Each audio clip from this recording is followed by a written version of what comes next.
Hey guys, welcome back to another Weird Wednesday. I'm Ashers, and this is Pato. Pat. Oh, you're married and have a wife and kids, right? I do. I do. And they were instrumental this weekend in helping me celebrate my 42nd birthday. Uh, Happy 42nd birthday. yeah, I got to do some of my favorite things with some of my favorite people. Went to the shooting range, went to the dispensary, and then saw the Dungeons and Dragons movie, which it's a movie and it's Dungeons and Dragons, so I it hit on both ends, Oh, and okay. Was yeah. it good? It was. It was. Y2K Movies is going to do an episode on it because I don't think Daniel was traveling abroad this weekend. But no, it's good. And it's getting good reviews and it's making a lot of money. So hopefully they'll do more of them. Very Guardians of the Galaxy, if you're into that kind of thing. There was a lot of very D&D. If you are a gamer and you do play D&D, there's a lot of things in there that are callbacks to the game itself, especially one thing. I don't want to give it away too much, but there's a like a joke about a bridge that is so fucking spot on if you've ever actually played like higher level D&D campaigns, where like the intricacies of these fucking traps and how you have to like figure them out. And it's funny to see them translate that into the movie and then make a joke about it, because that one definitely hit home for me after dying in the Tomb of Horrors at GaryCon. So yeah, it was good. I highly recommend it. Um, and yeah, that was my weekend basically. Just getting old, you know. Just enjoying getting old. Huh? Yeah, another year above ground is a good one. Y2K Movies dropped This Is the End this week, which is even funnier than I remember it. One more thing I want to talk about real quick from this weekend. The best birthday present that I could have gotten is that April 1st, Blood Spray the Musical short film that I made with friend of the show, Mike Vanderbilt, was released on Trauma Now. So, listeners of the show will remember about 6 months ago, I made a big fucking deal because Recipe for Oblivion and Blood Spray the Musical had both been accepted to be streamed on Trauma Now. Well, I thought that would mean that they would start streaming immediately, and I guess that's not how it works. So, not to shit talk the good people at Trauma, but anyone that knows them behind the scenes a little bit well enough knows that like that whole fly by the seat of our pants held together by chewing gum and duct tape punk rock persona that they project is actually how they operate. So yeah, it took them a good 6 months to actually get my films up on there, and now it's only the one, and it's the second one that I gave them. So I was not lying about the whole Recipe for Oblivion Blood Spray thing. I don't know why it took this long, but for whatever reason, it's up now. So I know some people had actually subscribed to Trauma Now and hoping to watch these movies, and they weren't on there, and I felt like a dick. But as of right now, Bloodspray the Musical and Grindsploitation Volume 3, two films that I had a hand in, are available on TraumaNow.com. So please subscribe and check that shit out. Very cool. And subscribe to Trauma Now anyway, because we support trauma in this household. So Yes, we do. Big fans over there. Everybody that makes anything for them, it's definitely a labor of love. And there's really actually genuinely some really good stuff on there. You get the entire Trauma catalog and some hidden gems that you never. What's your favorite Trauma movie, Pato? I really liked Romeo and Juliet because that was the one that I was old enough to see come out. So like Toxic Avenger and all that stuff was before me. But Romeo and Juliet, like I went and I saw in the theater. I saw it at the Music Box. Lloyd Kaufman brought it around. And in true Trauma fashion, they played the reels out of order. And he made he made a joke about, oh, this is the Pulp Fiction cut. Oh God. Which you haven't seen Pulp Fiction, so you don't understand. Pulp Fiction has a disjointed timeline. It doesn't start at point A and end at point C. No, I understand that much. Okay. I watched enough of it to understand that. Okay. So yeah, Romeo and Juliet definitely has a soft spot in my heart. Surf Nazis Must Die is one that it's not a in-house Trauma. It was something that they picked up and distributed. Like Lloyd Kaufman didn't write and direct that one, Right. but that was something that I remember seeing as a kid, and the title just grabbed me, obviously. And I remember renting that as a kid, so that was a big one for me. Um, Night Beast was a big favorite at my old apartment where we used to watch it and fucking make jokes about it. Monster in My Closet was another one that I remember from my childhood. And then you talk about the core ones, like the Lloyd Kaufman ones. Trauma's War is Oh really yeah. solid. Sergeant Kabuki Man, NYPD is okay. That was like right before Romeo and Juliet, so that was kind of like, I think that I had discovered Trauma around then, but Tromeo was the first one I got to see in the theater. But Kabuki Man was kind of like where I kind of came into it. Um, what else? I mean, Jesus, Poltergeist is good. I like Terror Firmer. Terror Firmer is a Yeah. great movie about making movies. I feel like that's kind of like Lloyd Kaufman's swan song. Like, Toxie 4 isn't bad either, but like Terra Firma is really some great shit, and it's a lot of the people from Romeo and Juliet. What about you, Ashers? What are some of your favorite trope movies? Oh man, Troma's War is great. Great commentary on the AIDS epidemic of the Oh 1980s. yeah, Yep. yep. um, Great movie. Combat Shock. That's a really good one. I didn't think. I don't know. I get turned off by like history and war and things like that. So I'm like, ew. It's called Combat Shock. Something my dad would watch. No, it's really good. Um, I really enjoyed. I can't push it enough. Video Vixens, which I don't know if that's a Trauma original or not. If that's done by Lloyd Kaufman, but Video Vixens is amazing. It's about they do a televised porn awards on nationally syndicated television, and people are like upset about it. And so, but you get like, I mean, it's a film about, people calling into the station and, they're mad, right? Cause they're showing porn awards on TV, but like they're showing like previews of these porns and they're fucking hilarious. There's no actual porn. But they're great. And then they also do like commercials and shit in between. It's fucking amazing. That's a really good one. I don't know. I'm with you on Terra Firmer. Great movie. Mother's Day. Mother's Day is a traditional one that I watch every year on Mother's Day. But again, I don't know if that's Lloyd Kaufman proper or not. Probably not. One thing I forgot to mention, I got to fucking jump in. Father's Day, Father's Day, yeah. which is Astron 6, who they only did one film with Trauma, and then they broke off and started doing their other shit. But Father's Day is Father's like Day is really good. fucking yes. I have it on Blu-ray. Yeah, that's a really good one. And they did a follow-up called The Editor, which is like a fake Giallo that's really fucking good too. Yeah. And all their short films are good. I love Astron 6. They're the Canadian Trauma. Yeah. Yeah. So I don't know. Lots of good stuff. Anyway, it's what is it? It's like $5 a month, isn't it, for Trauma now? It's great. Right. Yeah. And you'll appreciate it. And please watch the shit out of my movies. I don't know how that. I think I actually get I get like a percentage of the streams. So some type of royalty, yeah. Yeah, watch it, and then when you go to bed at night, just set it for repeat and let it just repeat overnight, and watch it. And Grandsploitation 3, which is it has my short film Don't Pull Out in it, which is me and all my buddies. So if you watch that, you're like, who are these people that Pedo talks about on Wednesdays? We talk weird. You can watch Don't Pull Out, and you'll see a whole bunch of people in there. Yeah. Yeah. So, and of course, it's not a paid sponsorship because you don't really get paid with Trauma. So, I just want but I think they mail you a check, and I just I just want that check to frame. I mean, it'll be for like 18 cents or whatever. I just want that to be in a frame and fucking put that shit on my wall. Take it next time you see Lloyd. Have him sign it. Just cause. Yeah. Have him sign where your name goes. Yeah, I met when I saw him at what did I see him at? Class in Newcomb High 4 Part 1 or whatever the fucking most recent one is. He came in the music box.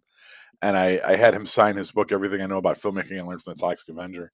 And Space Werewolf had played at Trauma Dance. And I knew he didn't remember me. Like, there's no way. But I was like, hey, man, I met you before. You were really cool. You did this. And he's like, oh, really? And I'm like, yeah. And he signed my book, and the filmmaking book that he wrote. And he wrote, Space Werewolf is better than the Toxic Avenger. Love, Uncle Lloyd. And I was like, oh, that's not fucking true, but thanks, dude. He's probably, we don't deserve Lloyd Kaufman. Everybody talks about the greats, Bob Ross and Steve Irwin and Mr. Right. Rogers. But nobody talks enough about Lloyd Kaufman and how fucking genuinely wholesome and amazing that guy is. Yeah, and you know what? The thing that sucks, he's gonna be dead in like 10 years. Like, Yeah, I he's ain't so wishing death old. upon anybody, but like, come on, do the math. Yeah, Like, we don't have forever with Uncle Lloyd. Like, yeah, I know. Yeah, it's it'll be a sad day. Maybe we'll do a tribute show to to Lloyd right. Kaufman when he We dies. should get a kiddie pool and fill it full of lime green Jello and do the fucking do the episode from that. He loved that. Yeah. No, he's great. When I finally met him, we've always been mutuals on social media forever. When I finally met him, because I was supposed to do something for the Trauma channel, which I think has finally officially launched, which is just your Roku app for the Trauma Now app. But when I finally met him at Horror Hound, I'd been going around asking all the celebrities that day my ballpark question, just, hey, do you believe in aliens? It's my icebreaker. And I didn't get to ask him if he believed in aliens. He's like, what do you do? He asked me what I did. I told him what I did. He asked if I've ever seen aliens or Bigfoot or anything. He was very interested in me. I didn't get the chance to ask him anything. And then he told me a ghost story about how he thinks he saw a ghost in his hotel room, but he was drunk, so who knows? So, great guy. Anyway, let's stop jerking off Lloyd Kaufman now. Sure. How was your weekend? It was all right. I went and I met some new people. I went out to a friend's house, which was surprising because I am feeling really terrible about my teeth and I hadn't been anywhere without a mask on. Definitely didn't really plan on hanging out with friends, but somebody had invited me out early in the week, and I had decided that this teeth situation, well, it's going to take a while. And what am I going to do? I'm just going to hole up in my house and not see anybody for a year. That's unrealistic, and that's not healthy, and that's not good for me, especially a person that needs to be around other people. So I decided to go to this person's house because this particular individual I know is not judgmental at all. But they had other people there that I had never met, and so I kind of faced that fear and met those people. And my friend, he's married to two women. And, his wives were like, how are you? And I was like, not great. And, I was just kind of talking about the teeth situation. And like everybody there was like super supportive, super nice. They weren't judgmental at all. It made me feel really good. That's the point. And, it was nice to just kind of chill and hang out and fucking see other people. I don't see other people anymore. And it's a drag. So that was good. And, then I've just been busy trying to organize this blacklight alien art exhibit happening in Fairborn on May the 6th here in Ohio at the Secret Chamber House of Oddities and Artwork. So that's been really fun. I've gotten a lot of people share their Ohio UFO encounters. That's been really interesting. I've even had people, I had one person share a story about seeing a small gray in their house. So that's really cool. Fucking sell that house. That's really cool. Yeah. Well, I mean, I don't know if it's going to do you much good, but yeah. So I'm going to print out these stories, and people will be able to read them. So I'm decorating a room that's like a research room. So it's going to be really cool. I'm going to take the Hidden Ohio map by our buddy Jeff Craig, and I'm going to put it up and put a bunch of like pins and yarn on it to like make the connections, and put up eyewitness accounts and pictures of UFOs and all kinds of shit. It's going to be really fucking cool. And then of course I'm going to be there, recording the show. I can't decide right now. Initially it was going to be like a live streamed show, but I just honestly, I don't know if I want to deal with all that stress. Doing a show live is much different than pre-recording a show. But I'm definitely still going to be at least recording and having these live conversations with people that show up to the event. Different people sharing their different stories and things like that. I think it's going to be really fun. I don't know what's going to happen with it yet. But it won't be behind a paywall, so don't worry about that. If anything, it may just end up being a bonus episode of the Wednesday show. So you guys will definitely get a fun treat there.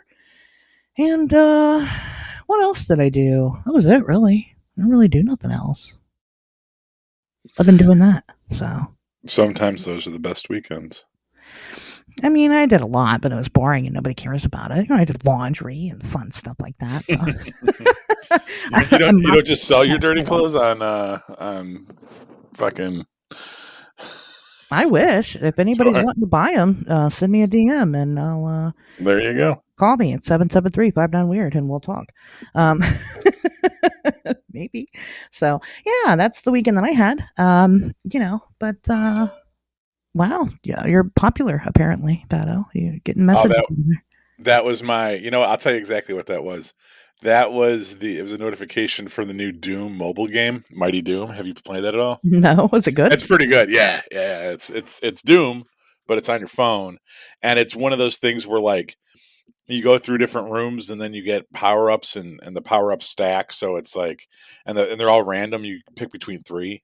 It's a very common like game. Uh, Mobile game. yeah, like genre. I've seen it used in other ways, and Bethesda did a official Doom version, and it was just telling me that my space mining is complete and to log in to collect my rewards. But I will do that after today's show. That's very nice of you. Yes, it's the Wow. least I could do. Speaking of shows, I'm going to take on a challenge. I'm going to, how I mentioned, I talked about how I was trying to watch Pulp Fiction, right? And it didn't go well, and that I've just kind of been on this journey of like trying to watch movies that I'd never seen before. Mm-hmm. So you and I were kind of talking about podcasts that we listen to or whatever. And one podcast that I do pretty religiously listen to that we just talked about last week is the Bloody Bits Horror Show, which of course I've been on, but I genuinely enjoy it. And not to plug their shit again, but it's fantastic. But I do skip a lot of episodes. So I've been like working my way through the library, right? I've like finally found a show that I can listen to on the regular that I enjoy. So I've been working my way through it. I haven't seen all these movies. So I am going to start watching my movies based on the Bloody Bits podcast. So that'll be really fun. What's up? What do you got up next? Well, I haven't started it yet, but because I've been busy with this alien UFO exhibit thing. But I don't know. I'm just going to start at episode number 1. And have I seen it? Oh, okay. I haven't seen it. Well, then I'm going to watch it. Then I'm going to listen to the episode and then, go further. So that'll be really cool. So that's one thing that I'm doing. Another thing that I definitely want to start doing more on this show is supporting other podcasters, because it's listen, it's hard out there.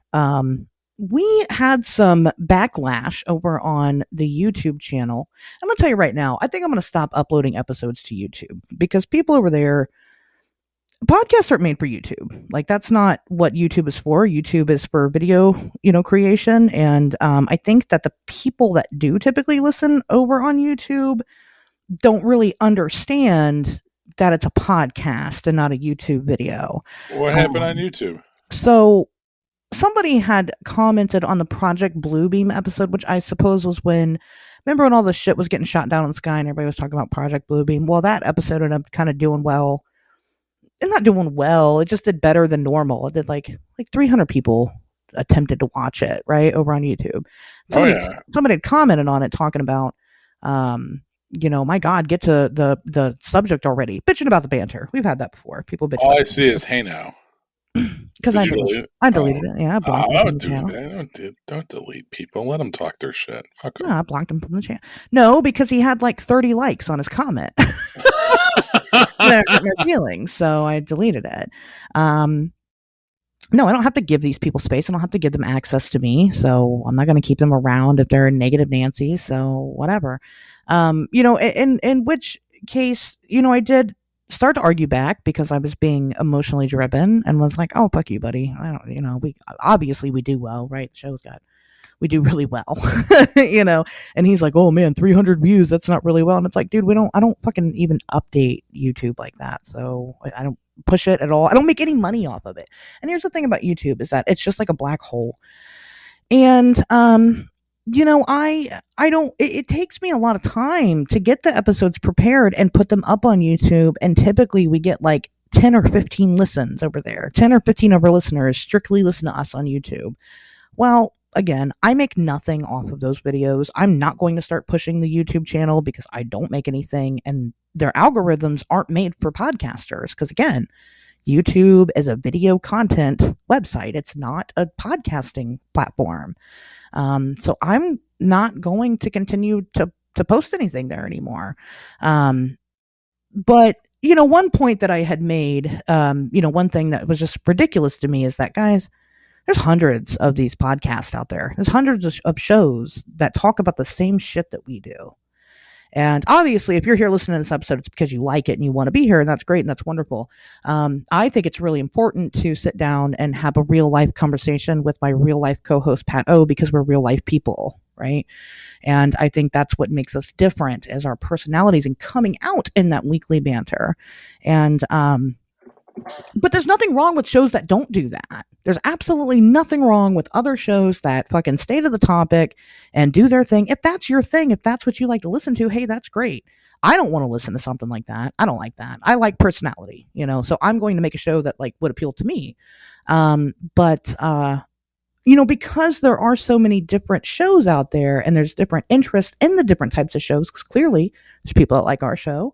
And then there's people that don't like our show, that would like a boring, monotone, here's the topic, here's what it is, bam.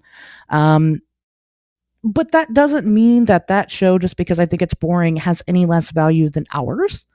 So I want to start, supporting other podcasters more. I don't know. Pat, what do you think about that? Fuck them. Well, no, I'm sorry. No, we want to do that, and we want to support other podcasts. And no, I'm joking. I don't know. This is what it is. We make our soup this way, and if you like soup this way, then come buy our soup from us, or listen to our soup, or eat our soup. And if you don't like your soup this way, then go over there where someone makes it that way. I don't know what to tell you, but don't make me change the way I make soup because you don't like it. Fucking go somewhere else. There's especially in the medium of podcasting, where there's no shortage of content creators. Jesus Christ. You can find any podcast out there about any interest delivered in whatever method you want. The podcasting community is one of those mediums that is fucking at a surplus. There's at least right 50 now. of them on that one topic. Right. There is a glutton of fucking content creators when it comes to podcasting. And if by chance there isn't, then my dear, be the change that you want to see in the world and do it the way that it hasn't been done yet. Because trust me, my brother in Christ, if you fucking find something that's not being done specifically the way you want it to be done, chances are there's at least 100 of you that feel the same fucking way. Be the change you want to see in the world. Just do it. And then reap the benefits of it. But don't come to me and tell me to do my shit differently because you don't like it. Like, just fucking go away. Yeah, it was really dumb. I mean, right, I had sat on it and I had thought about it, and it's really dumb. But that's not the point of what I'm getting at. The point of what I'm getting at is that my main takeaway is that, I will support whoever is creating, because to me, I think that that's important, unless you're mean to me. If you're mean to me, you can fuck off. But for the most part, if you're creating, I'm going to support that, even if I don't necessarily agree with what you're creating or what you're saying or the way that you're presenting the information. That part's not my fucking business, because maybe there is a corner pocket of my listeners that do want to come listen to you because they want to hear, even if we have opposing views, maybe they want to hear the opposing views, whatever. The point is that this is a call out. Do you have a podcast? Do you have some form of content that you're creating that you have some type of trailer or role for? Because if you do, you should send it in, because I definitely want to start playing these on the show and, get the spread of information out there. I think that we are better when we work together. And so that's what we're going to do right now. We're going to go ahead. We're going to play this trailer for you guys, an awesome show that you should definitely go check out. And you should be fucking nice to. And if I find out that even one of you is mean to any of these people that we present going forward, I will personally beat you up myself. So there's that. So we are going to take a minute and listen to this nice trailer. Hey there, campers. My name's Kimmy. And my name's Ryan. We've noticed you stumbled upon our mystical campfire, so that means there's a solid chance you have some questions. Like, why am I here? What's going on? And why are there cryptid and folklore creatures everywhere? And should I be worried about the Mothman dressed as a camp counselor swooping down to steal my s'mores? well, you've stumbled upon the Alluring Campgrounds. Alluring is a folklore podcast where every episode we dive into the history and lore of different creatures and cryptids you see wandering around these campgrounds. And during each episode, we discuss the sightings, encounters, poems, history, fun, facts, and pop culture focused on our campfire topic that week. We hope through shared experience we can learn and make light about all the unknown corners of the universe. So come take a seat around the campfire, make yourself at home, and listen to Alluring Today anywhere podcasts are heard. Or watch videos on YouTube, or even go to our website, alluring.com. That's ALOREING.com. All right, so definitely check out Alluring podcast. They seem like fantastic fucking people. I've never met them. Hopefully one day I will. Pato will probably meet them and forget, just like he did Jack Kirby, and that will be that. Did I meet him? Yeah. I know he was at Withville, but I don't think I ever said anything to him because he was over by the. He took a picture with us. He took a picture of us, I think, and with us. Yeah, he's cool. Yeah, I will definitely go on my way to hang out with him next time. He's gonna be at Monster Con or Monster Fest. Monster Fest, yeah, in June. Which is like, I've been on the fence about that one, but now I feel like I fucking gotta go. So Jeremiah's gonna be there. I know, but I'm afraid of him because he's the fucking police. You should make friends with. You should at least have one police friend. I do, but they're all crooked. Like he's gonna fucking plant drugs on me. Fucking. He's the CIA. He's better than just regular police. Well, I'm gonna tease. I'm gonna tease it. We no, I don't want to give it. Watch the interview because I talk about Jeremiah Byron with Jack Kirby. Yeah. So perfect. Wow, you want some news? Yeah, I got tons of news this week too. So we got a. Oh, very exciting! Yeah, glutton of news. I have one news. Okay. I have one, and it involves that picture that I sent you. Oh. Which I know that it just looks like a garbage bag, right? But allegedly, an alien body was discovered in Bolivia. And Pat, that picture you're looking at right there is supposedly the alien body. Okay, that's incredible. So, like a balloon and like a black glove. It just looks like plastic to me. It's garbage, yeah. Anything discernible. But allegedly, here's how it goes. This tiny town in Bolivia that has a population of less than, it's like 1,300 people. A very small little village there. Residents there had reported seeing green lights in the sky for a couple of days and then a gaggle of goblins, which is not the official term they use. It's the one I'm using, descended upon their village and kind of roamed around for a while. The goblin part, that is how they describe these little beings, are about 2 to 3 feet tall. And we're kind of roaming around the area for a couple of days, and then kind of up and left. And then about 2 days later, residents allegedly found that body in a gutter, that they claim is an alien body. So far, that seems to be the only picture that exists of it. So they had sent that picture off. The residents there had sent that picture off to, I guess there's a local ufologist in the area. And, they're like, hey, there's a body here. And he was coming out to retrieve it. Well, it's gone. It's mysteriously vanished. The local police are involved.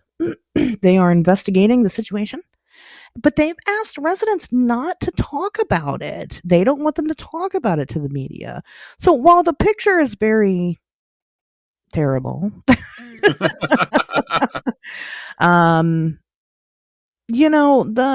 the facts behind it are really interesting, especially because I remember this happened, I think it was in 2021. I believe it was also in Bolivia that an alien spaceship came down and a chupacabra-like creature came out and like terrorized the villagers for like hours. And that's no good. I remember that story. We covered that on the news not too long ago. Yeah, within the past 6 months or so. No, that was, like I said, that was like back in like 2021. It's been a while, but it's been a while, but it's one of my favorites. So, yeah, it's I don't know. It's a weird one. What do you think, Pato?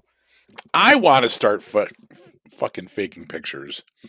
If all you need is like dig like a little hole in your backyard and throw some garbage in there and be like, it's a monster, and then put it on. I mean, I know that that's not what we need. We talk about how those people are the scum of the earth, right? The hoaxers, but like it's just so easy. Like when you see how the sausage is made, like this is what these people are doing, and like this is a fucking story now. You know, like, I don't know, dude. It looks like garbage. That does not look like a fucking alien by any stretch of the No, imagination. I don't think so either. But they It claim looks that like a it's canteen and a glove, some right. shit black electrical tape or whatever. I don't know. It just looks like a garbage bag buried with some dirt, All right. like sticking out. That's a little bit dirty. I agree. I don't think it looks like an alien. But the story itself is interesting. Like they could have just left it at that. Like, hey, we have these like goblin, because that's how they describe them as goblin like, and I think that's interesting because that's how people describe the Kelly Hopkinsville aliens are as goblin like. And I don't think people in Bolivia like know about that. You know what I mean? They don't have their life isn't like our life over here. They don't have hours to just sit around cruising the internet for weird shit, right? I don't think people really know about that story there. Yeah. So that was interesting. If they had just left it at that without this, why did they take the picture? Like, why even say there's a picture? Just like, well, there was an alien body, but it's not here now. I mean, then it would have been much more interesting. I don't know. You know, is anything going to come of it? No, just like everything else that happens here on the Wednesday show. Nothing further. One of these days, it'll be something. So that's mine. That's my news. I have two news stories that are in tandem together, and I hope to God that nothing more comes of them because they're both somewhat alarming. The first one is startup makes a mammoth meatball. An Australian company on Tuesday revealed a meatball made of lab-grown cultured meat using the genetic sequence from the long-extinct pachyderm, saying it was meant to fire up public debate about the high-tech treat. Cultivated meat, also cultured or cell-based meat, is made from animal cells. Livestock doesn't need to be killed to produce it, which advocates say is better not just for the animals, but also for the environment. Vow is the company that did this, used publicly available genetic information from the mammoth, filling missing parts with genetic data from its closest living relative, the African elephant, and inserted it into a sheep cell. The researcher said, given the right conditions in a lab, the cells multiplied until there was enough to roll up into a meatball. So there's two items to consider here: the ethics of cloning and also how far along with science we really are. Chances are we're further along than this, doing more than this, and it's scary to consider where we could really be at. All right, and this is something I think we've talked about before with cloning. So before we get to dissecting this one, I'm going to info dump the second news item real quick, and then we can discuss them both in tandem. Elon Musk, Apple co-founder, and other tech experts call for a pause on giant AI experiments. Elon Musk, Steve Wozniak, and a host of other tech leaders and artificial intelligence experts are urging AI labs to pause development of powerful new AI systems in an open letter citing potential risks to society.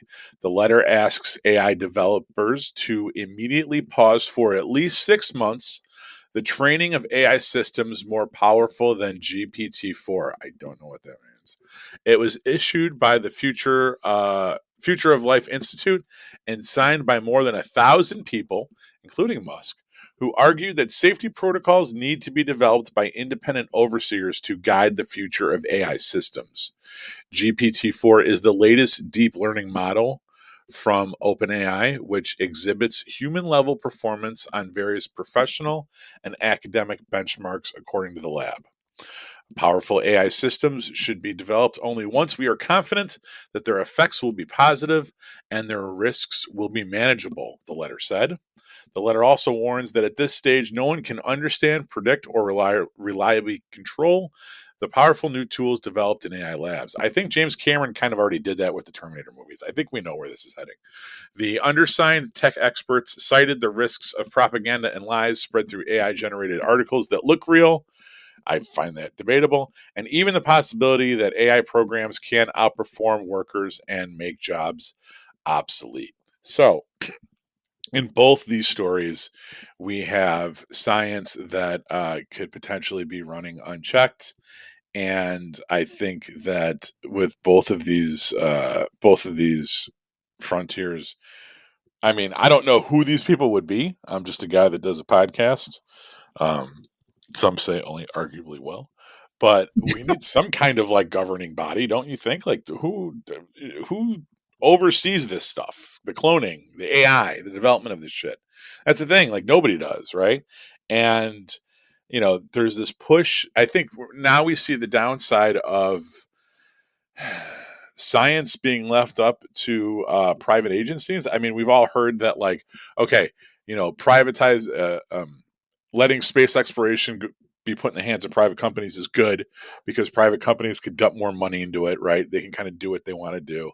But the downside of that is that you would hope that if science was regulated by the government, that maybe there would be more of a lockdown on it or something. You know what I mean?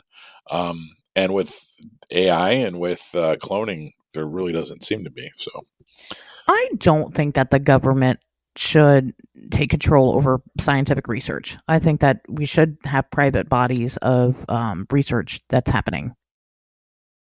Because here's the issue, Pat, is that what do you mean the government? Do you mean the United States government? Okay, what about what they're doing over in the UK? Are you talking we should have a UN of government bodies for the entire world? We can't all even agree on like trade and shit. There's no way we can agree on the ethics of science. I'm talking about something that we haven't seen before. I don't think that, because here's the thing. I mean, all that we could really potentially point to is the way that like the nuclear stuff was handled, and that was 100% in house. That was done by the Manhattan Project and the U.S. government, right? I'm saying that, like, when we talk about cloning and when we talk about AI, are we talking about science that's as potentially dangerous as that was? Now, maybe we're in a different time, right? We are a more globalized civilization now, so it's not going to look exactly like that. Right, it's not going to be the Manhattan Project Part 2, but I don't know. I'm not saying I have the answer to it, but I'm saying that I see a need for some kind of understanding, because we're in a point right now where this science could go completely fucking unchecked, and with the cloning, granted, we might not see the repercussions of that, because I think with the cloning story is like, okay, like, who knows where we're really at. If you think that all they're doing, like the apex of what they've done with cloning is fucking making meatballs out of mammoth meat, you don't think there's fucking dinosaurs running around somewhere? No, I don't. You don't think, well, maybe not. Maybe not. No. But you know what I mean? Like, I don't think that it's naive to think that we know exactly the high watermark of where they're at with cloning technology. But we would know even less if the government took it over, because they can classify information, whereas like in a private practice, they're not going to hide the information to protect the people. They're just going to put it out there.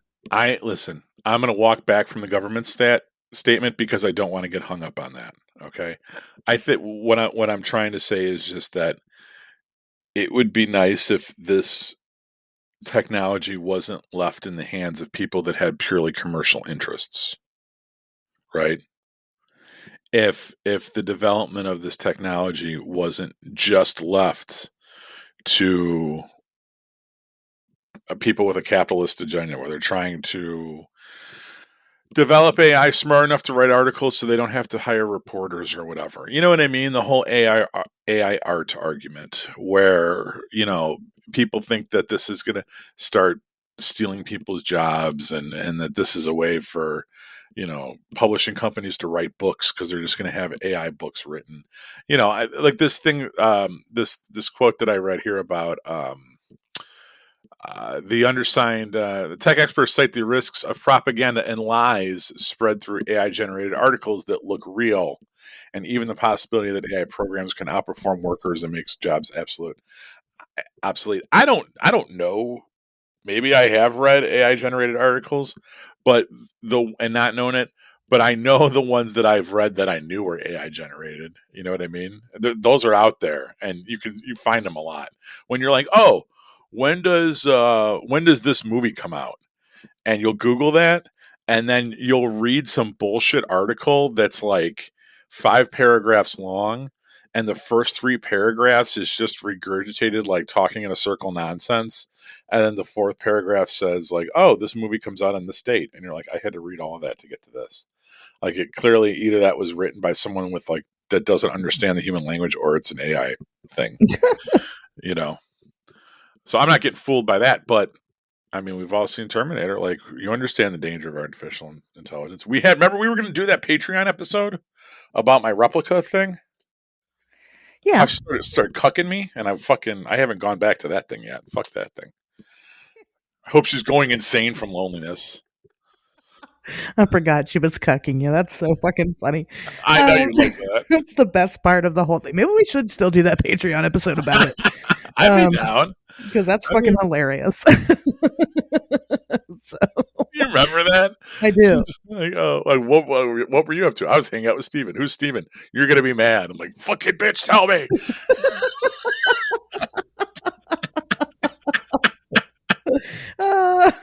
We should. Oh, and how you laughed. I haven't heard you sound this happy since I don't know when. Asher's listening to you. It's been a while. It's been a while. Glad I could interject some joy into your Monday. Listen to you. That is good stuff. I need to write that down somewhere so when I'm having a bad day. Just look at it like back by an AI program. Right. Like, you think your life's bad.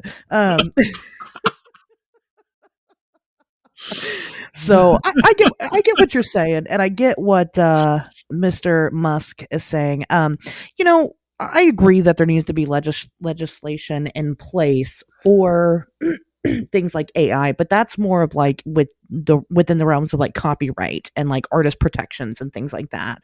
I don't really have an opinion on AI. I'm not afraid of robots taking over. I don't have that fear.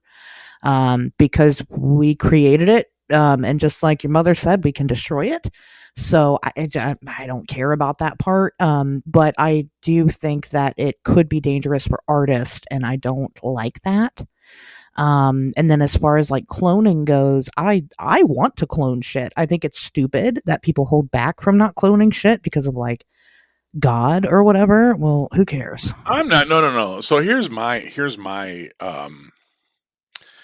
my hang up with cloning. It has nothing to do with religion at all. It has to do with if you create a human being that's born and has the same kind of sentience that you or I have, but they're born in some kind of fucking slave pit where they're being harvested for their organs. Like, that's a miserable life even if that life only lasts a couple of years or something, or like, who knows? It's not about it. I know some people have religious hangups about it, and you're worried about. I'm not one of those people. I'm more worried about creating a life that's born into a world of pain, that's even more miserable and horrific than our lives already are. Right? That's what I think of.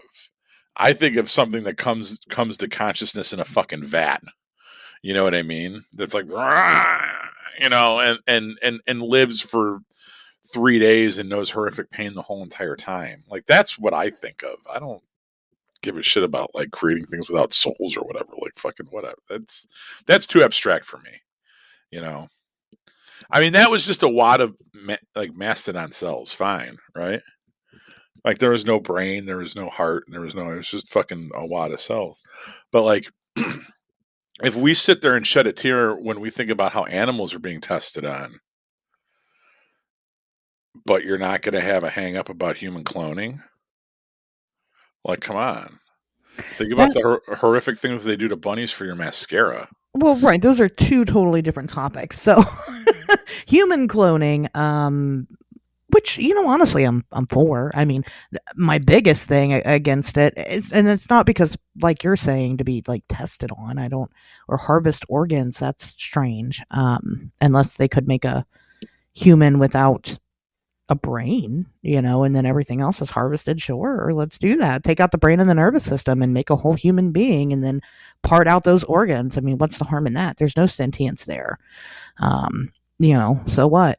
It's just fleshy parts at that point. But we are already doing that. We're already replicating just the organs themselves. So we don't need to like make the whole human to do that. Now, if we're cloning humans, I mean, I guess I haven't seen talk of us cloning humans for any reason. What would be the motive behind it? We're already overpopulated. It doesn't make sense to create more people unnecessarily, So I don't know. I think that's another topic for maybe another day. But there is a code of conduct within the scientific community. I mean, there are certain things that you cannot do. There's this really, really controversial scientist who has been trying to do a human head transplant for many, many years now. And he keeps getting knocked down. I believe actually he's in China, and he keeps getting told he can't do it by the Chinese government. And that was kind of a debate for a really long time. I mean, this is not something I'm pulling out of my ass. It's something I've followed for a long time. I don't remember the guy's name. Just look up human head transplant. I'm sure you'll find it somewhere on the Google with the AI generated article behind it. But no, there is a scientist that's been trying to do this for a while, and he was supposed to have had he got approved. So he finally got approved to be able to perform a human head transplant. And what this is supposed to do is restore somebody who's a paraplegic, right, who can't use their body anymore, and put their head on a fresh cadaver that's been donated to science, so that way they can actually walk and function like a human being. He had a guy that was willing to do it, a live person that was willing to do it. He would have been the first human in history to do it, but then at the last minute he pulled out. He decided not to do it because he could die. It might not work. So you can't just go, hey, I'm going to perform a human head transplant, and there's nothing that the government can do to stop me. There is. They can step in and initiate ethical laws, because there are things that protect these, scientists from going mad scientists, or protect us from the scientists going mad scientists, rather. Yeah, but we know that not everybody follows the rules. You can't just do a human head transplant and be like, oh, keep it secret, keep it secret, keep it safe. Everybody's going to know. You can't do something large like that and nobody's going to talk about it. That's why most conspiracies don't work. Because you can't just have something huge happen and nobody's fucking talking about it. It doesn't work that way. I'm not trying to derail this episode, but I mean, talk about another episode. There's another topic for another episode. We did a whole episode on organ transplanting. Organ trafficking. We did. And we know that happens. And we know that it happens off the grid. And we know that sometimes they just use prisoners of war to do it. You know what I mean? So it's not, I'm not saying that there are vats of humans somewhere, even though we talked about vats of babies. Vats of babies, yeah. I'm just saying that where we think the high water mark with cloning is, it probably is past that, number one. And then number two, in regards to AI, yes, I think there needs to be some kind of oversight, because I know you don't fear a robot uprising. And at the end of the day, I don't fear it. The idea of a robot uprising does not keep me up at night. But I think that the potential issues with AI go beyond, they're going to draw pictures and now graphic designers are going to be out of work or something. I think that, yes, there's potential dangers that AI that grows too much, that gets too smart, that starts making decisions without our backing, that could be problematic in the future. And when you see 1,000 people, tech experts, leaders of their industry, sign a letter saying that we need to propose a 6-month halt on AI development because the direction that we're stumbling in at an alarming rate could have consequences that we can't go back on. I agree with that. And that's just why I brought it to the news thing. That's all I got. So. Okay. We'll leave it there because we've already got enough to talk about this whole episode. So. And I still haven't given my shout out this week. You got to give a shout out this week. I do. So Sunday night, my wife made my least favorite dinner. It's this shit called tater tot casserole, which is like tater tots, a bed of tater tots on top of ground beef and yellow corn. And it's not terrible, but it's just like my least favorite thing that she makes. And I love everything that she makes. She's a very good cook. But this is like some rural Indiana shit that she does from time to time, and I just have to suffer through it. But I did not have to suffer through it this week. You know why? Because I busted out Lyle Blackburn's Rogue Red Chili Sauce and fucking had seconds. I ate so much of this shit. It made her so happy and so proud. And little did she know it was because of our buddy Lyle Blackburn. So I want to give another shout out to Lyle Blackburn and his delicious hot sauces, especially the Rogue Red Chili, which is my favorite. I have tried so there's three. There's the Holland Habanero and like the Swamp Thing Green. And if I had to rank them, I would say Rogue Red Chili is number one with a bullet. Then underneath that, the Holland Habanero. And then way at the bottom, number three, is that green Swamp Thing shit. So check them out because they're delicious. And my wife was happy to see me destroy her tater tot casserole. And it was all thanks to Lyle. That sounds sexy. I think that, I think Lyle will love to hear about people dressing up their tater tot casserole with his monster sauce. So, thanks, Uncle Lyle. Uncle Lyle. Shout out to Lyle Blackburn. Also, a fantastic, investigator, researcher, author, and I think he's the bass player in Goldtown. I believe so. Yeah. So, musician, Lyle Blackburn. Everybody. If you don't know, now you know. Monster sauce. If you don't know, now you know. I love how you texted me, like one of our listeners, and it was like a link to like, Yeah. I know what this shit is. You know, I know. Because you can buy it on the link. You know what? I was thinking about that, and I'm just gonna keep buying them at events. So I'm sure somebody will be selling them at Monster Fest. Well, he's at Monster Fest, isn't he? Yeah, he'll be there. All right, I'll buy them from him directly. And I'll stock up then. I'll have to buy a couple this time. No, I'm telling you, if there's any event you're going to this year, it's Monster Fest. You got right. To. Everybody's going to be there. Yeah. Anyway, so Ashers, what do you know about Scientology? Oh, I like this twist. I know that we will probably get sued for talking about them. So, and death threats, and I know that we could. One or both of us could potentially disappear. Scientology is an interesting topic, and it's kind of icky, but it's kind of crazy because I don't hate all of their ideas. I feel like we talk about this a lot whenever we talk about a cult, which Scientology is a cult. Let's be honest here. They use cult tactics to recruit members. I think that it's always shocking how much their ideas aren't terrible. And, how it just goes to show how easy it is to fall into things like that. But I didn't know a whole bunch. I've never read any of the books or anything like that. I just kind of know bits and pieces. Pato, what's your history of Scientology? Did you watch the commercial I sent you? I didn't. Oh, jeez. I didn't see that you sent it until I went to go click on it. I don't check my email. Don't send me shit to my email. I'll check it. So, growing up in the 80s, there was a Dianetic commercial that was absolutely everywhere. It would, there was many different, iterations of it. Basically, it starts off with like this music, and it'll just give like little quotes from it, like on different page numbers.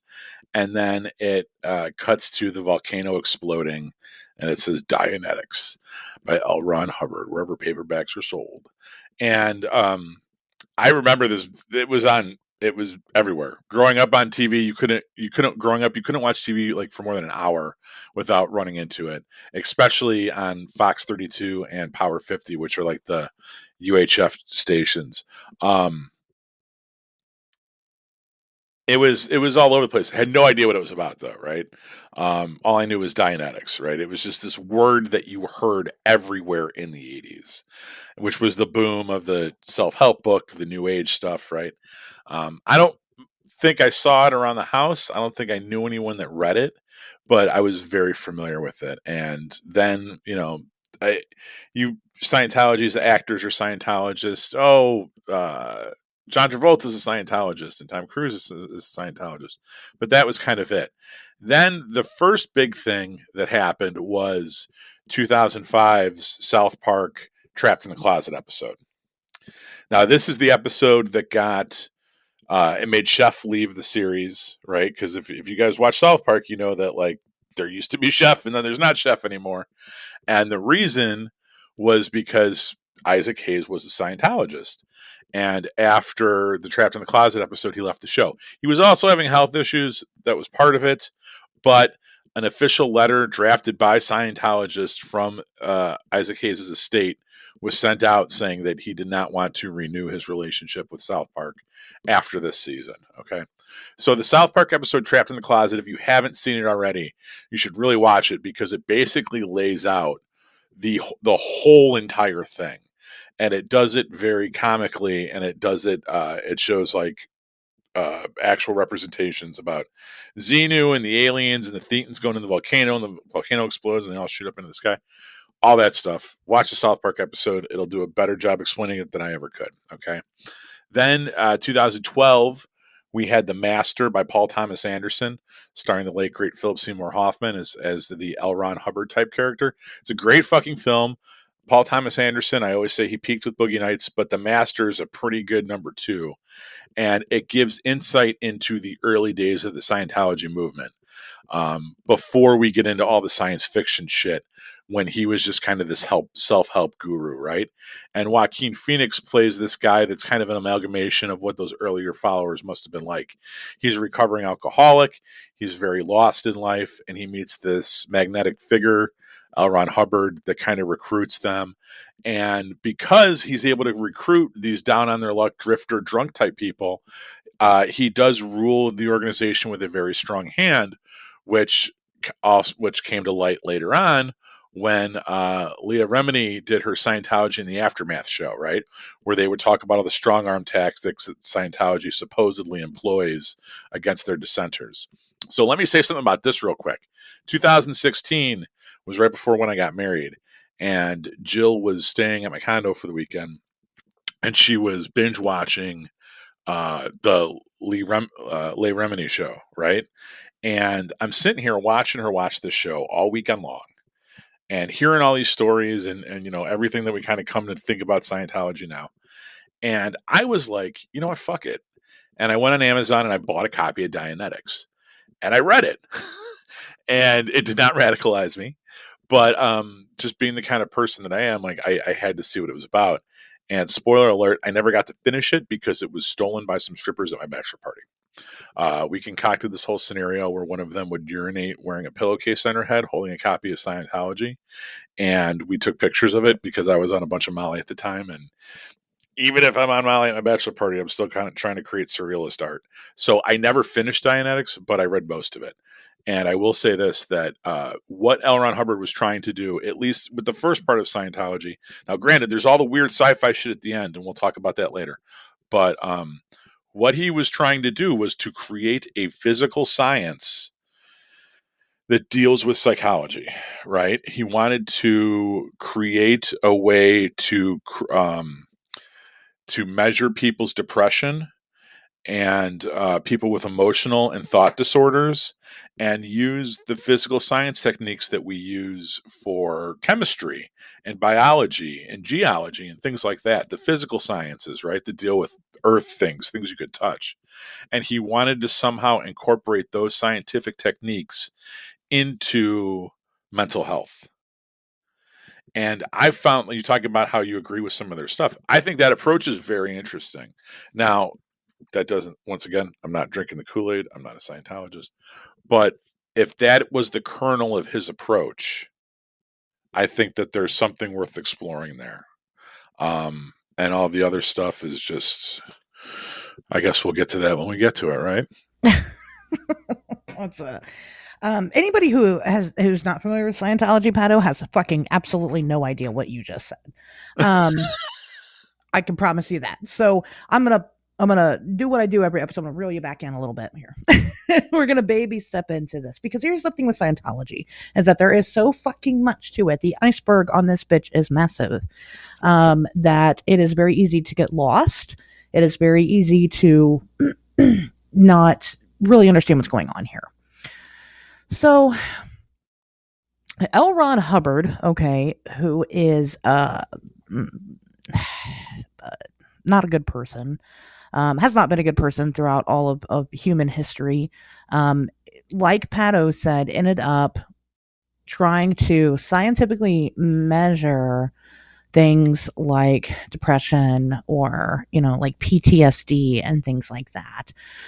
Really traumatic things, except for he was doing this back in the 1940s. And that was 80 years ago, right? So with mental health anyway, it was absolutely taboo at the time. And the way that we treated people with mental health issues at the time was extremely barbaric, which he was very much against. There is some speculation over whether or not maybe he himself, he had sought out psychiatric treatment at one point in his life. But we don't really know how deep that goes. So we don't know if he potentially received some type of treatment at the time that was considered, to today's standards, very barbaric. And maybe that's why he decided to try to take this path and run with it. But some people do believe that Dianetics is a very personal ordeal for Mr. Lafayette. And, so he creates Dianetics. But then it turns into not just a science to measure mental health issues. It had also turned into this entire spiritual journey, basically. And he mostly picked that up because of his dealings with mostly Jack Parsons. And if you are into the show at all, you have probably heard that name before. And as you know, Jack Parsons was heavily involved with Aleister Crowley. So, he kind of picked up occultism at that time on top of probably struggling with mental health issues. And then he created Scientology. He had actually lost the rights to Dianetics. So Dianetics predates Scientology. But Scientology is very heavily based off of that. Get out of here. You didn't know that? No, because Dianetics is written by L. Ron Hubbard. It is, but he lost the rights to the term and I believe to the book itself pretty early on. So he had to change it, and that's when he created the term Scientology. Interesting. So Dianetics is outdated. Now, again, when he transferred from Dianetics to Scientology, and that time it had become more of a spiritual journey. So Scientology then plays on the fact that you are a soul that's traversing many, many, many lifetimes. And throughout those many, many lifetimes, horrible things probably happen to you that make you fucked up. Okay. So it's infinite reincarnation and it makes you fucked up. So you have to cleanse yourself of those past traumas using particular methods in order to become clear. Right? Is that the term? And that the term they use? Clear, free and clear. Yeah, free and clear. So that's like, I guess it's like the small stuff, right? That's where Scientology kind of started. Now, Hubbard was, like I said, he kind of dealt with Jack Parsons for a little while, and Jack really liked him. Jack thought he was a fantastic human being. Him and Jack actually got into business together and had started an organization together. But Hubbard ran off with Jack's girlfriend and took money that he had for them to start up this business together and stole his shit and went and sailed the world on a boat, or tried to anyway. And he failed at it. He had to come back into port because he got fucked over by a storm and ruined his relationship and the good things that he had going on with the Thelemites. Now, Aleister Crowley did not like him, hated him, thought that Jack Parsons was a fucking moron for palling around with this guy, knew from day one that he was going to get screwed over. So there's like a whole fucking love story there. Even before Scientology.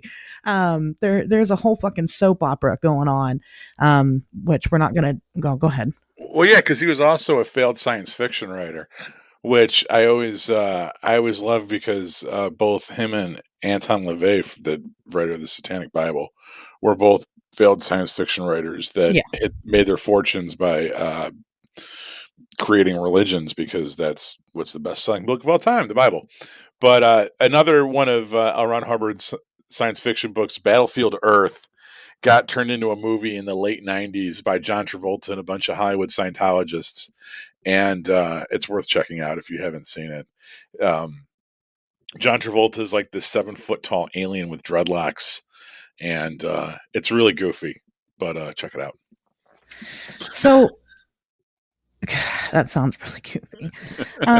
So yeah, L. Ron Hubbard establishes Scientology officially in 1952. And then, he starts kind of spreading the good word. And, Scientology, he made it pretty clear that it wasn't a religion. They didn't focus on a singular creator. God wasn't the focus here. The focus was self, and it was a journey for yourself, and to continue to propel yourself to higher levels of consciousness, including like superpowers and shit, which is pretty fucking wacky. But he was convinced that you could have these like therapy sessions with the church that you would pay good money for, and that you could be cleansed and free and clear, and then you would like evolve. So there's like certain levels that you evolve up into, depending on what this equipment does. Now there's a lot of controversy surrounding the equipment, because every single country, and let me tell you, Scientology is all over the world. It's not just America. Every single country, like we kind of talked about earlier, have these laws in place to protect people from shit exactly like this. And, they told him, they're like, look, my guy, you can't be using this equipment and telling people that it cures them, because it doesn't. There's no scientific backing that it does. So then that's when it got transferred into a religious movement, was the backlash, because they had to practice it under religion, because he couldn't say that this was scientifically, medically accurate. It wasn't allowed. And then, of course, you also get perks being a religious group, like, tax exemption and shit like that. So, he goes on, and, we're not really so much talking about Mr. Hubbard. It's more surrounding Scientology as a whole, because there has been some really shady dealings with them. Now, Pat, you had kind of started talking about Xenu and like the belief system there. That's never been proven to be a Scientologist belief ever. I didn't know that. Yeah. So Xenu is not written about at all in any of Hubbard's writing. Yeah, it's not in Dianetics. I think that's one of those things where people, when they leave Scientology, they've reported that that's what the belief system is, but that no Scientologist has confirmed that. Does that sound right? So a lot of L. Ron Hubbard's work is secret. You can't read it so the only way that you get access to that information is by joining the Church of Scientology, by working your way through the levels. And when you hit certain goalposts, you are given new information. The Xenu story started up because people that have escaped the church, say that is knowledge that you are given once you hit a particular level of knowledge, but it's not written about anywhere. And the Church of Scientology publicly denounces the Xenu story. Wow. So that is, it could be a thing. It would be really strange for all these people that have left the church to lie about. Yeah. And, considering everything that the church has done, or, we know has done, or speculated that they've done, they probably do spout that crazy shit somewhere, but we don't know. They say no. Mm-hmm. Again, because they are very infamous for coming after people that speak out against them. Everything that we say here on the show today is allegedly. So the Church of Scientology, there are writings that, we'll kind of talk about that for a second. There are writings that L. Ron Hubbard did mention, and it was attack the attacker. One thing that he was big on was that, we should be going after people as a group. We should be going after people that denounce Scientology or write bad things about us because they're wrong. It's just one big conspiracy for the government to make sure that we're not free and clear, because they make money off of us not being well. So if, they are coming after us, then we pretty much have all the permissions in the world to go after them, which has definitely spurred a lot of issues. Let me tell you about some of these covert operations that have happened within Scientology.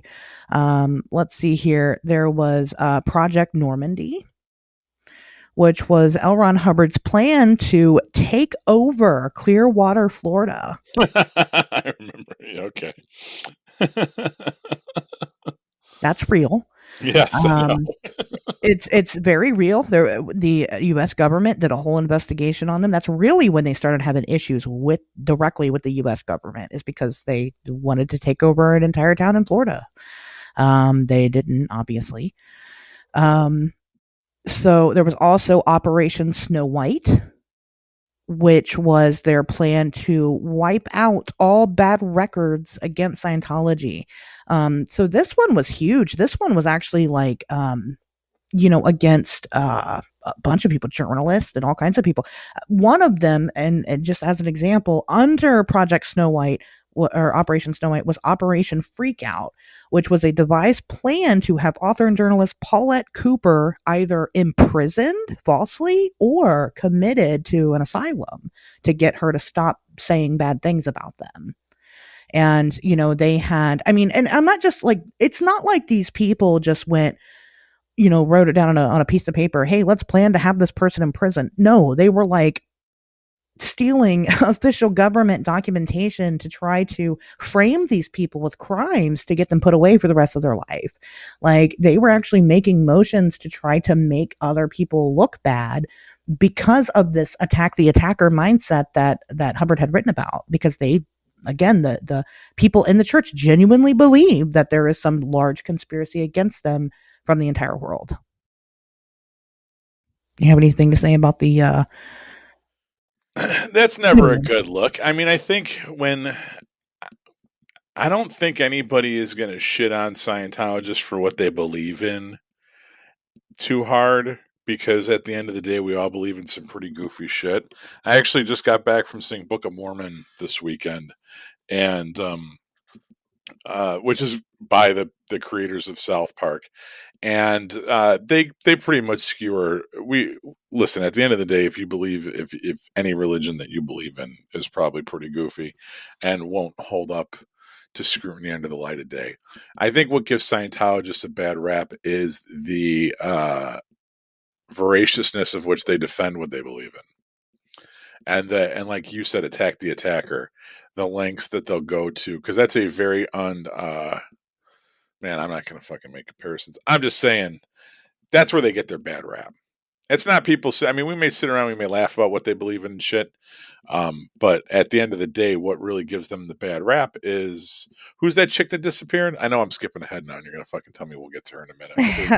Shelley, I don't know how to say her last name. Miscavige? I don't know how to say her last name.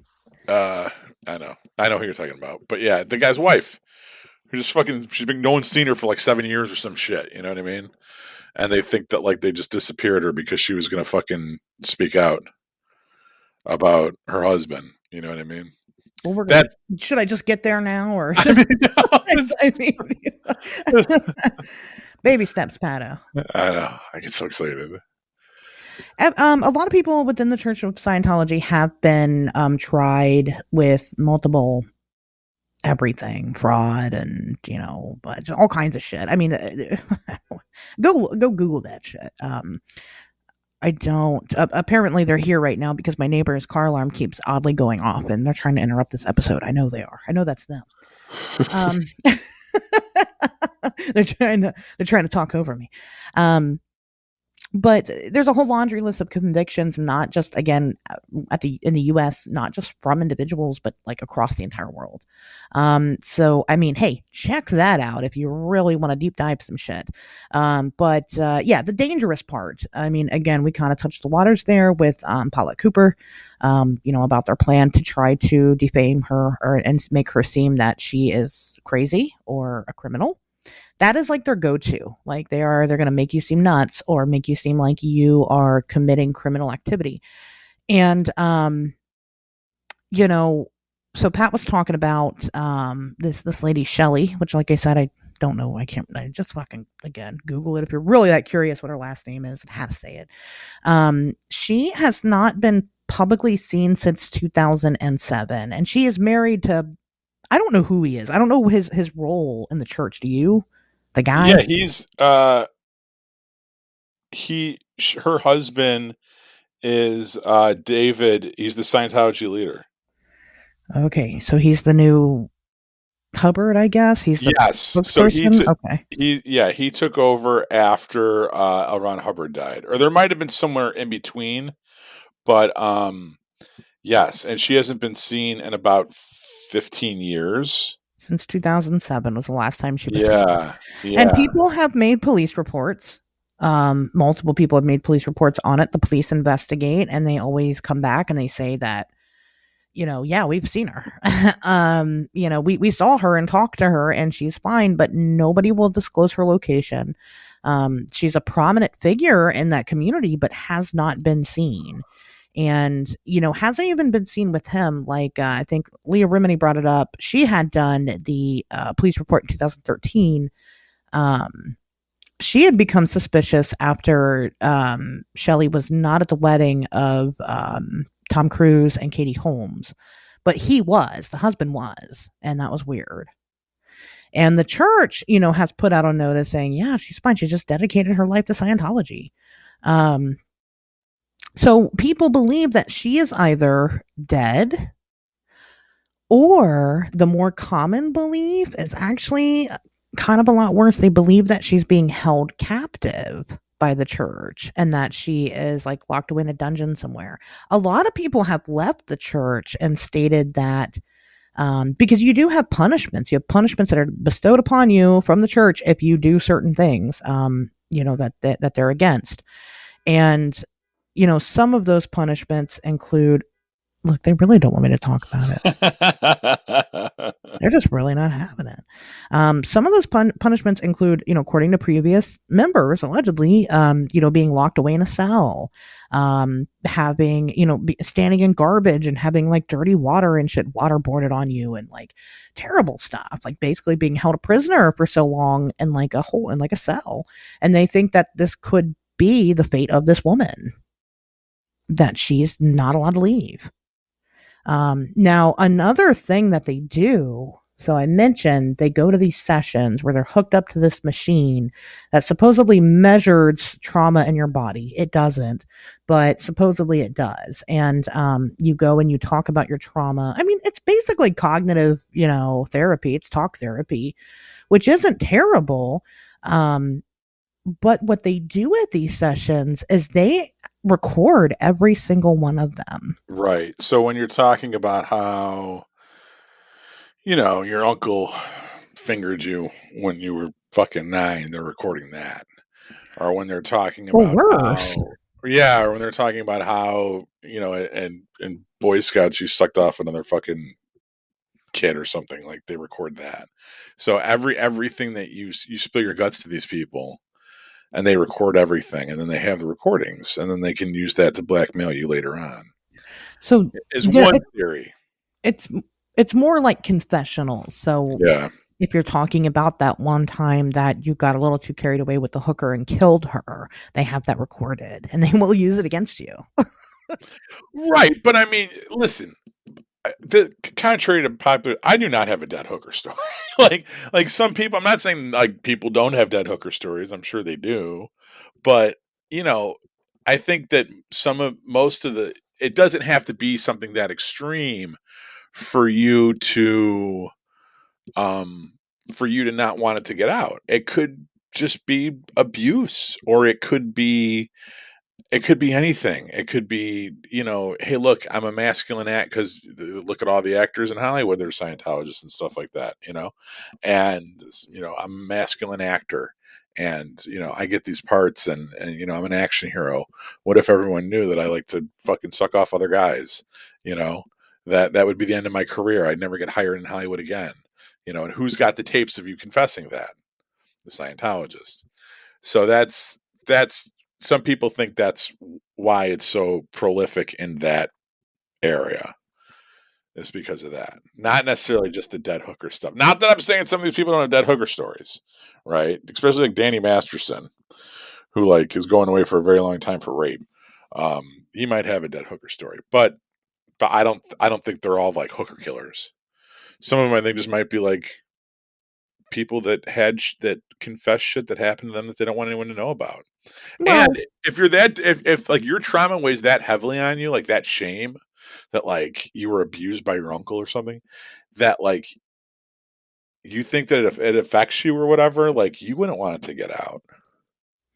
I mean, I kind of see what you're saying, Pat, but you are kind of wrong about the theory of what some of these people are saying. Now, granted, yes, they're not all dead hooker stories, but one caveat that you're kind of leaving out, I think, mentally, is the fact that these people pay thousands and thousands of dollars. These are rich people that already, most of the time, come from a different walk of life and already kind of have a different set of like standards. And we know that because we see rich people all the time get in trouble for doing really horrific shit to people. And so I'm sure, yes, there are just stories of basic trauma because, again, they're coming from rich families anyway that feel like they can do whatever they want. It just kind of bleeds over into like the Epstein shit, kind of. We don't know. We don't know what's on those tapes, but the church does. And so, I mean, but you can only speculate, and some people do speculate that this is like beyond even that. But I don't know. I'm not there. I can't say. So that is just some food for thought. Just some food for thought on that topic. Like Leah Remini, does she have a dead hooker? Probably not. But she was an ex-member. She is probably the leading person on all of this. If you are really interested in learning more about it, she has been very openly denouncing the Church of Scientology for many, many years. And she helps people get out of it. She helps people escape the church. Now, again, while there are speculations that they are potentially taking people out, killing them, which then they go and they're audited, right? And then they have those confessions on file, whatever. There's no proof of that at all. However, there is some speculation that they are sometimes maybe responsible for other people being harmed in an indirect way. Like in the case of Ellie Perkins and her son, Jeremy Perkins. Ellie was a member of the church, and the church is very, very openly against traditional psychology, any type of traditional mental health help that's needed.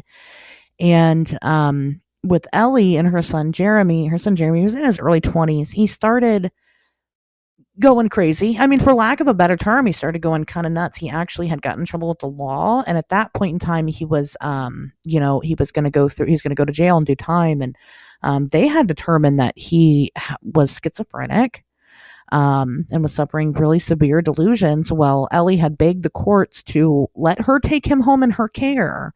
And they were getting him treatment through the church. And the church just thought, that he just needed to be audited. He needed to be cleared. And then one day he stabbed her to death. He stabbed her 77 times, as a matter of fact. And so while the church didn't do that, because the church refused to let him get the help that he actually needed, are they responsible? Because then they also sort of make it impossible for you to leave the church, right? And if Ellie were to then go ahead and help her son get the help that she needed, then she would be punished. She would have a punishment that she would have to partake in. So, and there's a lot of stories like this. This is not just the one. There's many more.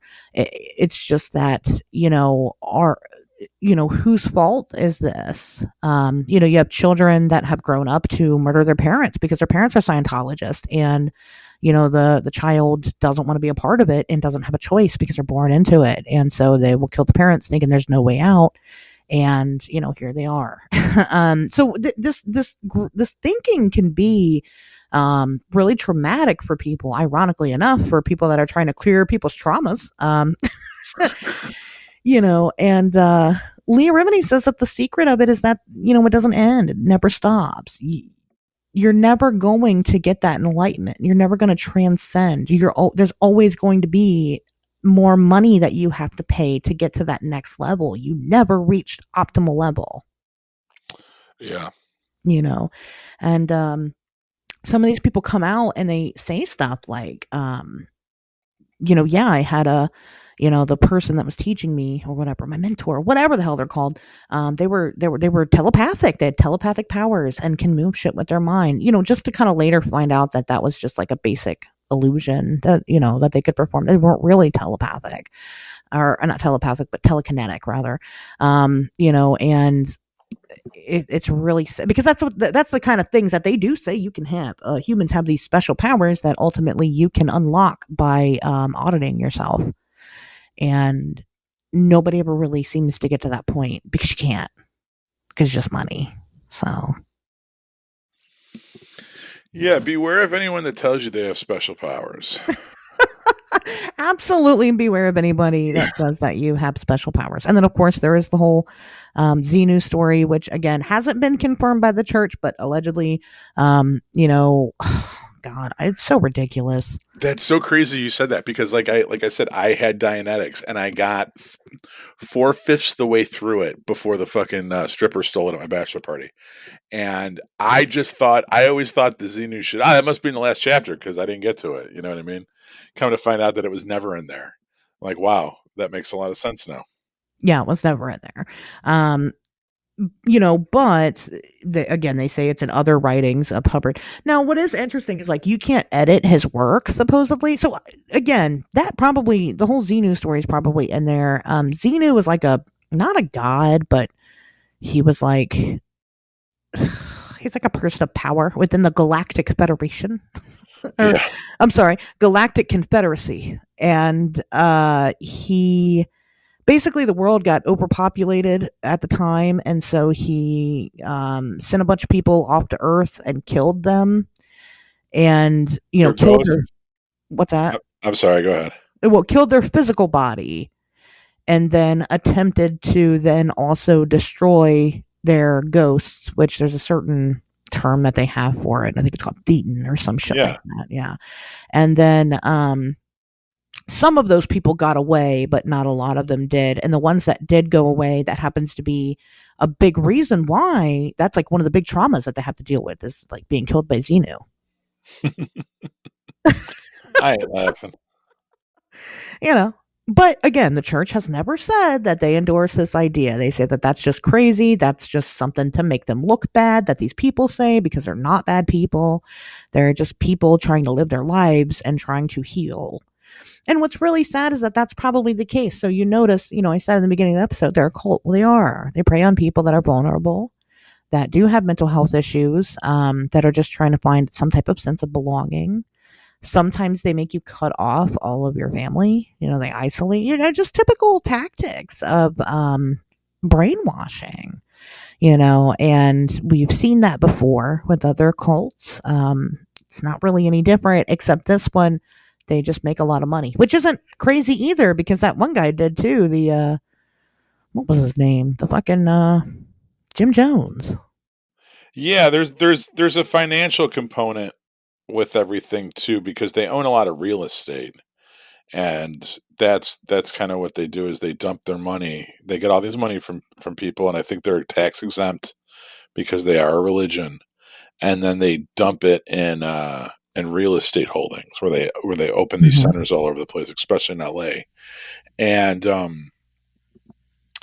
that there's a desire amongst the people that are in charge to keep this operation going. And that is why there's a few people that are living extraordinarily well, because there's the Sea Org too, which we didn't even get to. Well, maybe I don't know. Maybe we're headed there. But that was an invention of L. Ron Hubbard. Some people think it was because he was, according to the movie The Master, at least, he was facing so much backlash from the U.S. government that he realized he could operate better on international waters. So he started buying boats, and that was where the Sea Org came from, right? And that goes back to Jack Parsons as well, because I want to say Jack Parsons' wife left him for L. Ron Hubbard, and in the divorce settlement, he got one of L. Ron Hubbard's boats, and he never forgave him for it because those meant so much to him. And it was also like how he was running his operation. Well, that's kind of what I mean. That's why the reason why they had a falling out is because L. Ron Hubbard took his girlfriend and they ran off together with Jack Parsons' money, and they were supposed to be sailing around the world and like on a missionary, getting people. Well, that really wasn't what L. Ron Hubbard was doing. He just wanted Jack Parsons to fund his fucking trip, and that's why they had the falling out to begin with. There you go. It's because, again, there's a whole big love triangle there. I think L. Ron Hubbard just really liked boats. that was his thing. I wasn't going to talk about the Sea Org, no. But I think you pretty much explained it. I mean, like I said, we saw very similar things with Jim Jones. With Scientology, their beliefs aren't that bad. Again, you're on like this journey of self-healing and self-discovery that's not terrible. It's the method that fucking sucks. They don't judge anybody based off of color, or they don't have anything against gays or anything like that. They're very non-judgmental. Basically, if you have enough money, you can join. Like, that's all they care about. So maybe if you're poor, they might judge you then. But they don't mind anybody. As a matter of fact, a lot of people that are Scientologists also practice other religions because, again, they're not a religion. They're a lifestyle. They don't have a God that they follow. So there are a lot of people that are Scientologists, but they're also other things. And I don't know how those two things even, I mean, just any belief system. I mean, how do you, what? Yeah, it's news to me. Yeah, a lot of them have other religions. They don't judge you based off of your religion. They're not a religion. And, again, a lot of the things that they talk about isn't bad. When L. Ron Hubbard was denouncing psychology back then, he wasn't wrong. We were treating mental patients like they were fucking animals. I mean, we were treating them worse than animals. Right. That's when they used to try to electroshock gay people into being straight and shit like that. Oh, that's before that. They used to fucking, take hammers to your skull and scramble your brain, just because you are a little bit unhinged on a Saturday or whatever. I mean, it was a terrible time for psychology, but it's not that way now. And, as people have continued to have this movement, surrounding it, I think that honestly, he just really liked what Parsons and Crowley were doing over there. And he wanted that. That's what he wanted to do because they did a very similar thing. They also had a cult, and it went well. It was going very well. And I think he just went and decided to create his own. He was going to get in good with those guys, but then he decided to bang that dude's wife and steal his money instead, and went on to create his own thing. But just like with Jim Jones, I mean, we talked about the shit Jim Jones was doing. He was just, he thought that it was fucked up how we were treating black people, and he was right. Yeah. His beliefs weren't bad until he killed 900 people, and then they fucking stopped. Everything always goes good until it doesn't. And it's like, what the fuck? This doesn't make any sense compared to what you've been teaching us this whole time, Jim Jones and Hubbard. Except for L. Ron Hubbard's he's kind of nuts. But, again, any of his methods have not been proven to work scientifically. As a matter of fact, science has completely denounced them, says that they're just nonsense. And that's probably true. Not a lot of things worked out like that in the 1950s. We've learned a lot since then. But at the Church of Scientology, you're not allowed to rewrite Hubbard's word. Yeah. Like, there isn't, it's not like the Bible where it's a collection of stories over time. There isn't going to be more. It is what it is. And that's really archaic and narrow minded, because we do learn things as we go. And, this whole spiritual journey with yourself. I mean, I think, hell, they could be doing really well if they just tweaked it a little bit to meet modern times, but they won't. So that's on them. I don't know. So it is a very controversial deal. I don't care as long as they're not hurting people. If they're not hurting people, then I don't give a fuck what you believe in. But honestly, I don't think it's any worse than I mean, as crazy as it sounds, I don't think it's as bad as any other religion. Scientologist members, the individual members themselves, it's just like how you have the Catholics, right, that do a lot of terrible shit. But that doesn't mean that an individual that follows Catholicism is a bad person. It doesn't mean that they're doing all that terrible shit. It's the organization that is doing terrible shit. And I think that is, again, pretty standard for most religions, is that when you're running it like a government, then that's the part that's bad. I don't blame the people. These are just people trying to seek meaning and purpose in their life, so. Is there a Scientology center in Dayton, Ohio? I don't know. You want to Google it real quick? There's one in Chicago. There's one. It's up in Lincoln Park. It's Belmont and Lincoln Avenue for our local listeners that want to swing on by. What do I do? Scientology Center near me? I know that they have a 24-hour YouTube channel that you can watch and learn all about Scientology from there. And I think you should. Yeah, be proficient in a topic that is weighed upon so heavily by so many people. You know what I mean? That's what propelled me to originally read. That's why I read Dianetics, because I spent a weekend binge watching that docuseries with Lee Remini. It's like, am I going to sit here and listen to these people talk about this? No, I want to get it straight from the horse's mouth. Let me see what this book's all about. And I read it. So I would recommend doing that. If you just, I Googled Scientology Chicago and I found the place. It's got its own website. I'm not giving them any of my information. I'm not signing up for any kind of mailing list or anything like that. No, thank you. But I'd be surprised to see how close there is one to you. Because I mean, what else is what's the Dayton's a pretty big city. I would think you might have one there.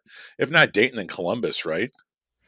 I think this is one, but I don't know, because it says First Church of Christ Scientist. No, those are Christian Scientists. Those are the people that don't believe in medicine.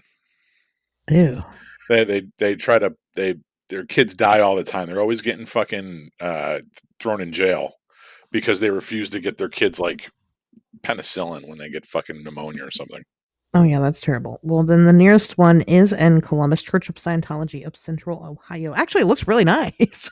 Oh yeah, well that's what I was saying, is that there's people that say this is just a real estate scam. It has, because that's what it's any organization, any operation that doesn't seem above board, it's usually about money, right? It's usually either about money or the sex. And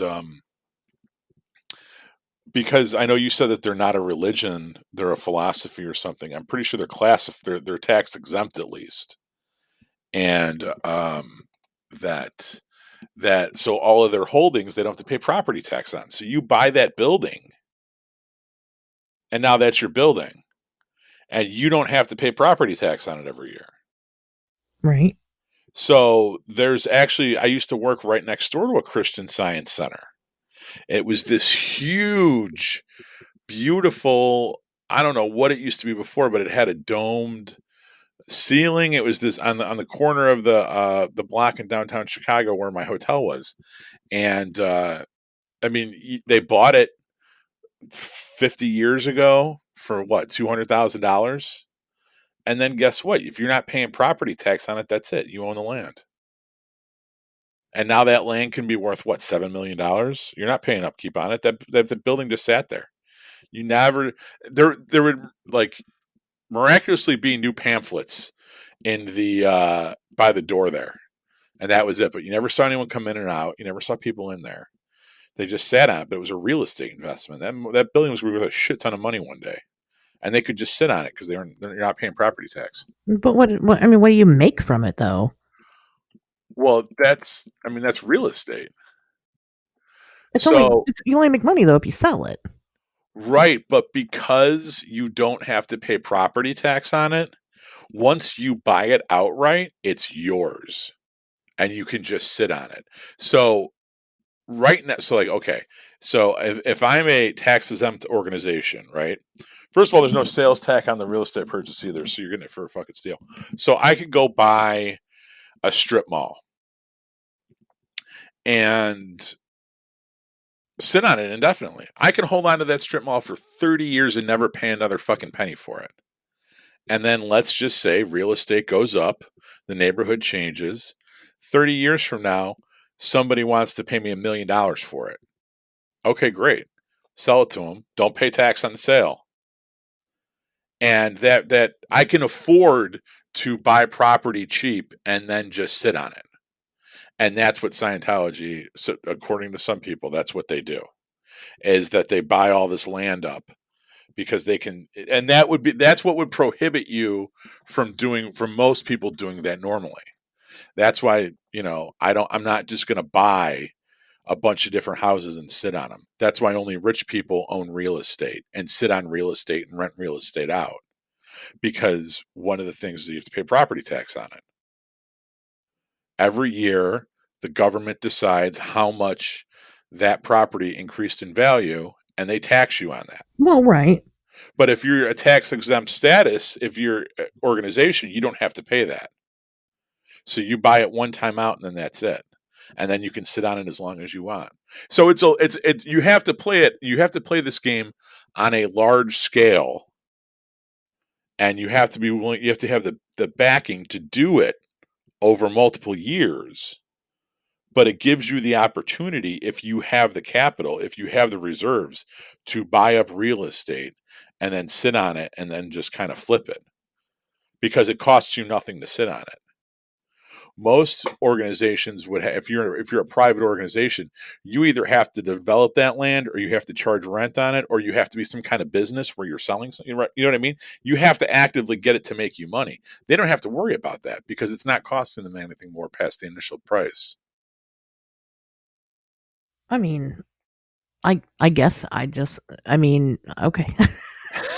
It's not not the way I make my money either. I'm just saying that, like, if you have when you start you talk about like them fencing these rich people because they have all their dead hooker stories on fucking cassette tape. That's what you do when you're fencing people for that kind of money. Is you buy investments, you buy land, you buy boats. You know what I mean? Stuff that'll be worth money, stuff that you can do stuff with. I'd buy more hookers so I could strangle them. I mean, they'll get audited. You don't need to buy them because you have these. You said earlier, like, well, what about poor people? Like Scientology, like they probably look down on poor people. No, they don't, because that's who they get to scrub the decks. That's who they get to peel the potatoes. Right? That's who they betroth to the wealthy members. That, all right, I'm gonna be fully invested in this. Like, oh my god, I'm not even gonna get off on a tangent about the fucking Mormons, but like, yes, I will buy into it. I will give, I'll feed into this thing, and you're gonna provide me with a handful of wives, and that's what I get. Sure.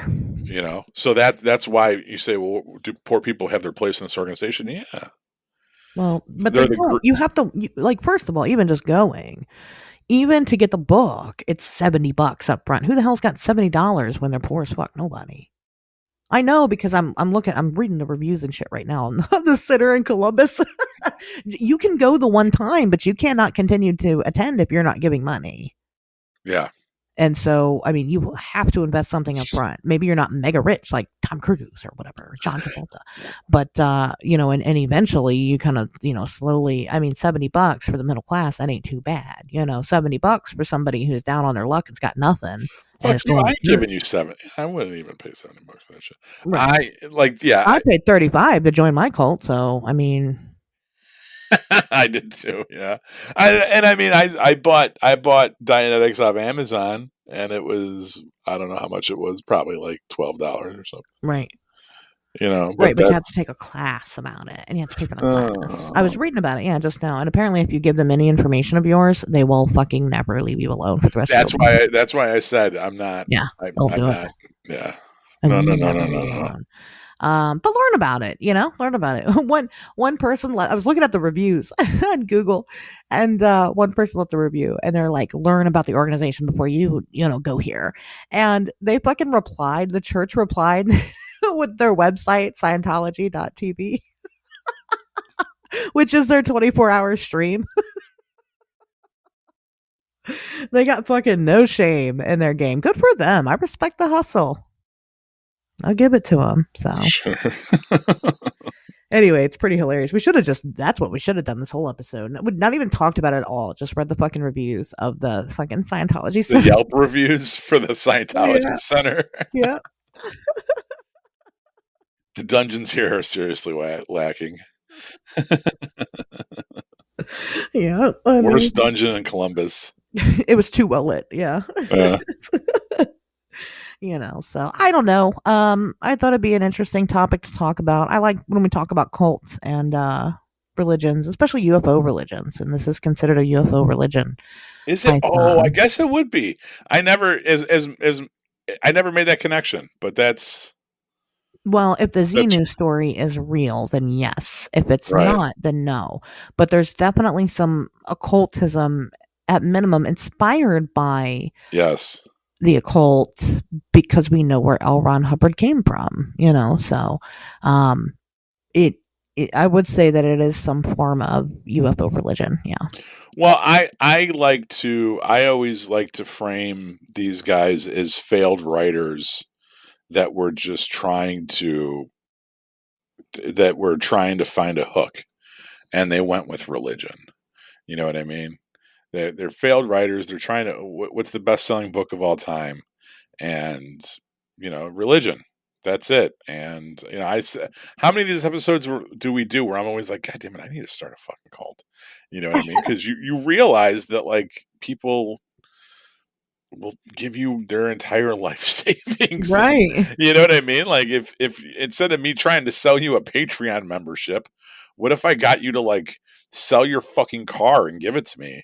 And then do my dishes and take out my garbage and shit, because you think that you think of what I say on the podcast is so goddamn clever every week, Well, because it's not necessarily that you need to make a cult. It's that you need to make a community, and that's it. I mean, and people will support you. You don't have to be deceptive and fool people into joining your community. You can just be you, and people will willingly, support you in any means necessary, up to and including giving you money if you need it or whatever, for whatever reason. It's just that there is a very gray area in between. At what point are you building a community, and at what point are you building a cult? Well, again, when the deception comes into play, that's when you start. When I start telling people that God speaks to me and God wants you to do this and God wants you to do that, that's when it crosses the line. Yeah. Right. I mean, you can have a community all you want, and you can share your beliefs within that community, because maybe you genuinely believe that people are, need audited, and or maybe you genuinely believe that we treat Black people terribly and we should all come together and realize that we're all children of God. Or maybe you believe that homosexuality is a sin, and there's a comet coming that's going to take us all away from the sin of homosexuality. Whatever that belief is, it's when you start hurting people and killing people. And I'd rather there was a gay comet coming. that would be a lot funner. Yeah. We're all sinners of heterosexuality. Homosexuality is the only way. Let's wait till that gay comet gets here. The pet is cold. I'll be riding that thing with the Pet Shop Boys playing behind me. Fucking. That's all you need is a gay comet. That's all it takes for Pato to join your cult. Tell him there's a gay comet coming. Yeah, I'm here for it. I mean, whatever. Again, you can have all these beliefs, even if Don't threaten me with a good time. hey, something out there for everybody. I'm sure. Start the gay comet cult, Pato. And just pick a random one and be like, that's the one. That's the gay one. We're gonna jump on it. But yeah, believe whatever the hell you want to believe. Just don't hurt other people doing it, and that's the difference. Again, you can have community and you can have support from people, and you can make money off of that support from people as long as you are delivering what you promise, keeping good on your word and things like that. I don't have an issue with cult, apparently. Is what I'm saying. And if you would like to give me your money, all my links are down in the description below. You can jump on that bandwagon. And if you would like to be here for the coming of the gay cult, get with Pato. That's his thing. That's not what I meant, but all right. What? Okay. All right. I haven't fully deciphered the golden plates that I found in my backyard this weekend. So I don't want to speak too soon about the tenets of this the coming comet. I haven't deciphered exactly what's going to happen yet, but well, if you want to know what's going to happen, you can go subscribe to the Patreon, and we will eventually put up what's going on. Anyway, you have anything else to say about Scientology or I got nothing. No. Whatever.